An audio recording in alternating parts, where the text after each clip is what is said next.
is Ethan Casey. I'm author of Live and Well in Pakistan and writing a new book about Pakistan based on my travels there earlier this year and dating back as far as 1995. I blog at aliveandwellinpakistan.com. This is my second visit to Pittsburgh, and I've got to say I'm so impressed by both the World Affairs Council in Pittsburgh and by the high school students that I've met on both occasions.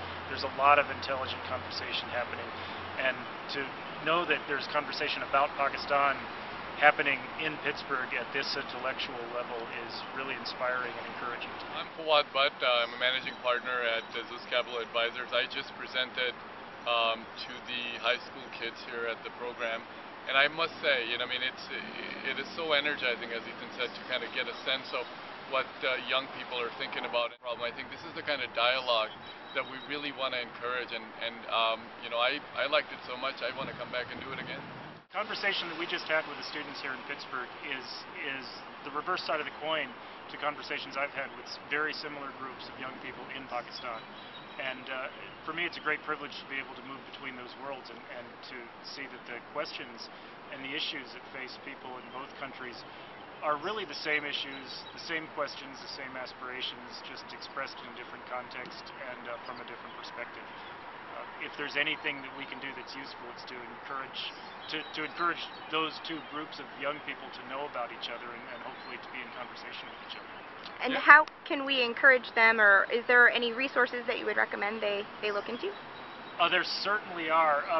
One thing I do personally is write a column for the Pakistani newspaper Dawn. That's just one way I try to encourage the conversation. That reaches a Pakistani audience, obviously.